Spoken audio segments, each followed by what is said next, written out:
Well, good morning and welcome to Morning at NTV. My name is Idris Matu and this is Everyday Life. Now, the brain is one of the most important organ you have as a human being.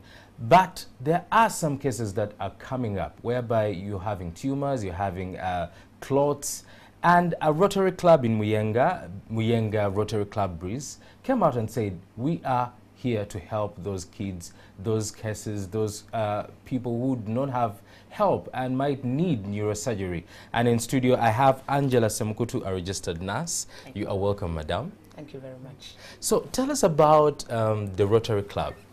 Rotary Club. Rotary, first of all, is an organization that brings together professionals united for a common cause and there to serve humanity and also, you know, give back to community, really. Yes. So the Rotary Club of Kampala Muyenga Breeze, where I happen to be a past president and also a member of that club, obviously, came up with a project, what we classified as an annual project that treats patients or kids, children with neuro defects.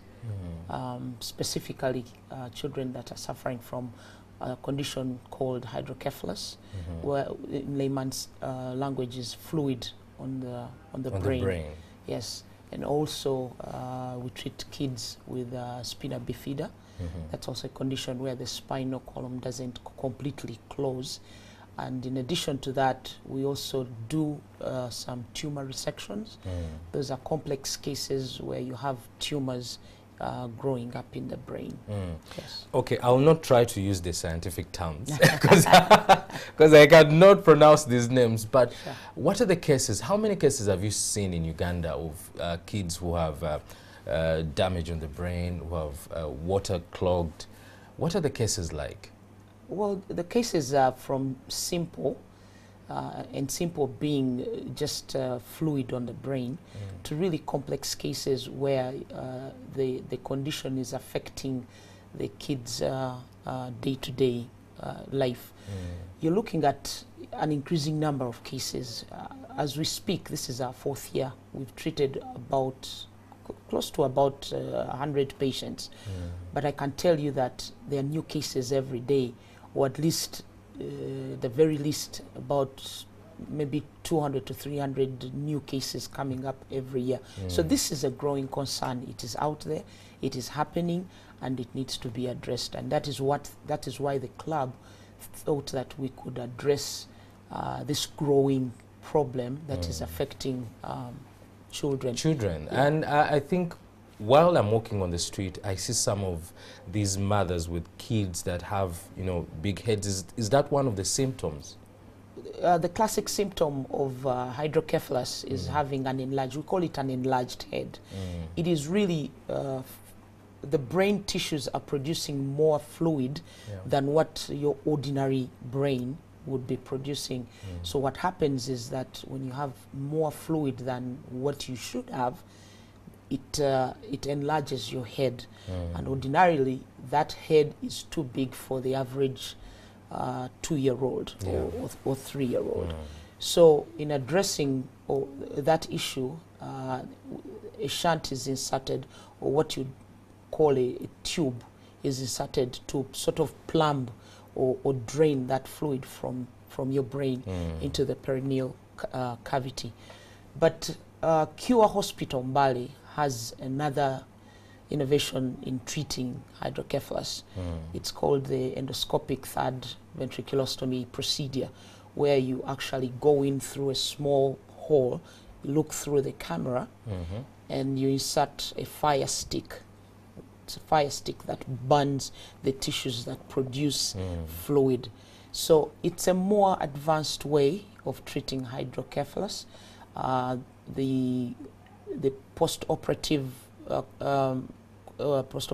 conditions are more favorable, and the cost of operation is obviously a little high. It's a little high. Yes, absolutely. I would assume. But when you look at the aftermath of the operation, the stay in hospital is less. you know, compared to actually putting the traditional way of putting a tube in the brain. That brings me to the question, how many hospitals do we have in Uganda that actually carry out neurosurgery? Obviously, Mulago is... For these particular diseases? Yes. Because I understand neurosurgery can be for anything. It can be for anything. These cases are done, Mulago, Mbarara is doing them, but Mbale is specifically for children. And again, I think it's the atmosphere that it gives in addressing these kinds of cases. Yes, and with Mulago under renovation right now, you're really looking at Mbale as the alternative for treating these cases. But neurosurgery on overall is still carried out in Mulago, in Mbarara, in all the other hospitals. But majorly, specifically for these kinds of cases, you're better off going to Mbale. To Mbale, and not India. And not India, absolutely. Well, so early this year in February, from 12th to 16th, I understand you had a neurosurgery camp. Yes. How did you formulate this camp and how did it go? The camp went very successfully. We've been doing this for 3 years, and we started out working at Kosu Hospital, and that's on Entebbe Road. But then we realized that Kosu Hospital is not specifically for the cases that we were doing. And so we shifted the focus to Mbale, which is specifically doing these kinds of cases. Okay. So when we partnered with them, our premier week, it was slated in February from the 12th to the 14th. So it was sort of the first year where we partnered with Mbale to do the cases over there. So it was a very successful camp. Obviously, Mbale has a lot of cases coming in because of the awareness that Mbale is putting out there for treating these kinds of cases. So you don't have to look for the cases. They are already there. They are already there, exactly. So for us to bring in a neurosurgeon to work on these cases, of course, together with the resident neurosurgeons of Mbale, made a significant difference in the lives of these children. So we put the camp from the 12th to the 16th, and we worked on about 20 patients. 20 patients. Which is significantly up from what we have previously been doing. The other issue that we were looking at is that Mbale Hospital has everything on site. The scans, the labs, the ICU, you know, all the mechanisms that you need to treat these patients, which is unlike what is in Kosu, where you don't have an ICU. When you operate on some of these cases, anything can go south. Yeah, definitely. You need to have an ICU on board. So we started looking at all these dynamics and how best to treat, to give these patients optimum care. Was this year the first time that you're having the camp, or has it been done before? We have been doing this for 3 years. This is our 4th year we're doing this. But we shifted this year from working with Kosu in Entebbe to working to Mbale. Yes, because of the dynamics of how you explain, and also the availability of the equipment and the technology. From the 3 years, how many patients have you been working on? Because you say this year you worked on 20 patients. Yes. In the past time, how many patients were you working on? We started out with 6 patients the first year. It was obviously the first year we were all new to this. Yeah. We were just bringing in the neurosurgeon. We were not sure. We did the screening. We screened about 50 patients, and then about maybe 15 to about 20 qualified for surgery. But with the stigma attached to it, and the patient's parents or family were not comfortable having a foreigner working on their children, so most of the kids dropped off. We've seen that a lot. The patients drop off from the from the surgical from the list. And so while you anticipate on operating on about 15 kids, you end up operating on about 6. So you have that gap there where patients have fallen off, or they have had pre-conditions that don't allow them to go through surgery. Right. Question, is the surgery free during the camp? The surgery is actually, yes, it is free. The goal for the camp was to offer surgery, free surgery, or at least at a minimal price to people who are underprivileged. That is the goal. The goal. On a day, away from the camp, if I have a patient that needs that kind of surgery, how much would it cost? Well, Mbale usually charges about almost 10 million. Yeah.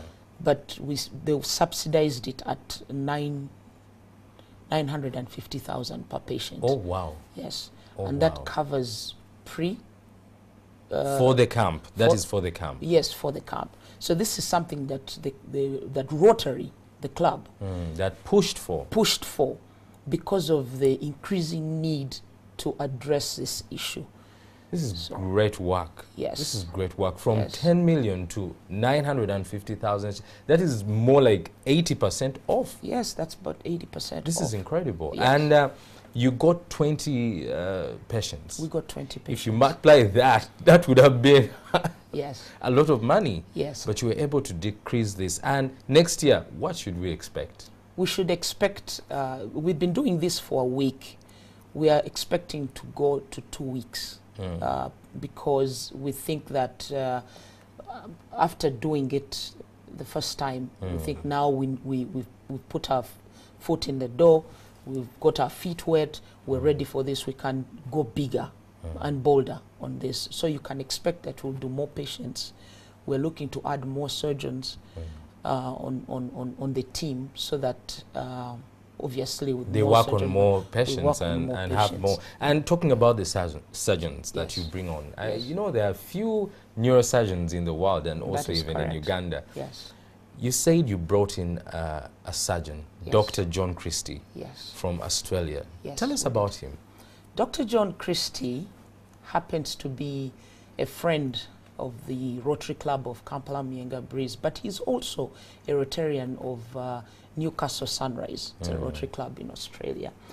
One of our members has a partnership with Australia. He's the head of Champisi Child Care Ministries, which is a ministry that looks after kids who have been sacrificed. So one of the boys that had been sacrificed was being taken to Australia for surgery, and Dr. Christie happened to work on that boy. And during that visit, let me first cut you short. You said a child was sacrificed? Yes, what we call child sacrifice here. The witch doctors, the stuff that we see on TV. So this boy had a cut on his head that needed... So they were trying to sacrifice him. They were trying to sacrifice him, oh dear. Exactly. So Child Care Ministries takes these kids to Australia for reconstructive surgery. And that is how Dr. Christie came on board and learnt of these other issues that were happening in Uganda. So that is how that partnership started. And he said, you know, I could do so much, you know, I can come to Uganda, I can work with your Rotary Club, we can partner, I can offer my services, and we could do so much to treat these kids. So that is how that he partnership came on board. He came on 20 patients he worked on. 20 patients we worked on. How are they? They are doing great. They're doing great. Oh, wow. Mbale, incidentally, treats hydrocephalus kids differently.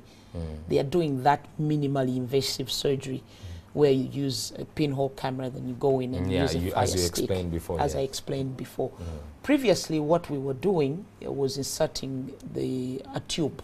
It's called a shunt, but it's really a tube to plumb that fluid.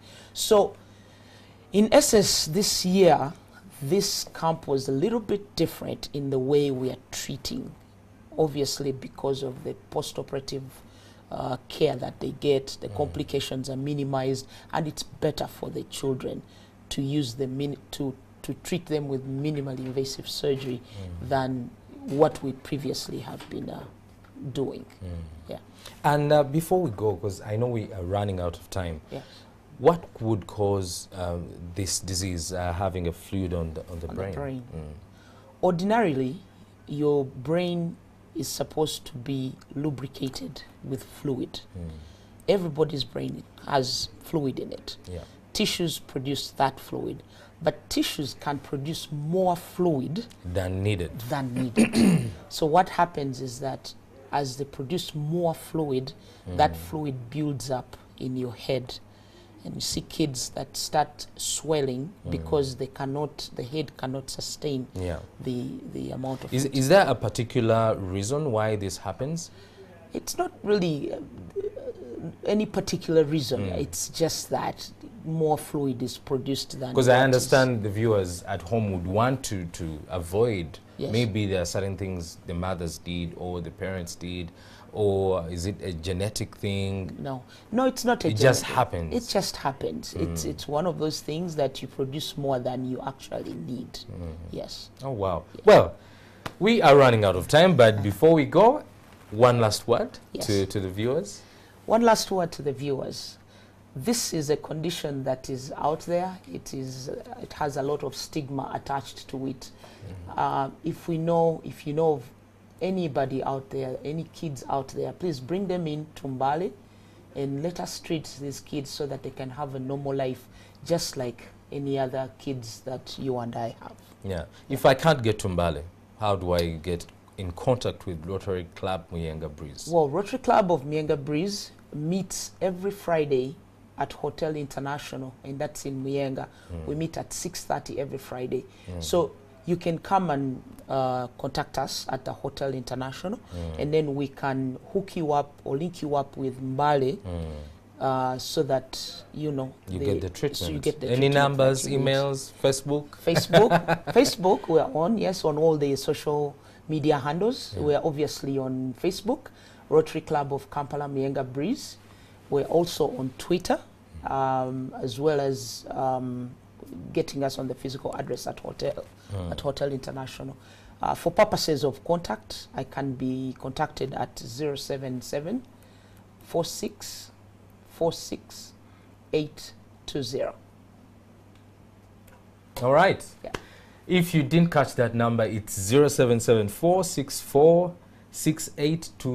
And if you have a patient, if you know somebody who has a child who's suffering from this same disease, please, they can get cured. They can get treatment in Mbale, and you can contact the Muyenga Rotary Club Breeze, and they'll help you. Well, if you want to continue the conversation, go to our website, which is www.ntv.co.ug, or our social media pages, that is Facebook and Twitter, and that will be Morning at NTV and NTV Uganda. Or you can DM me directly at Idris Matu. That is spelled EDRISMATU. Do you want to come on the show? Do you want to talk about a certain issue that is affecting your home area, your society, your family? Tell me, and we shall talk about it. This is Everyday Life. Coming up is Mwasuzemtia. Have a very good morning.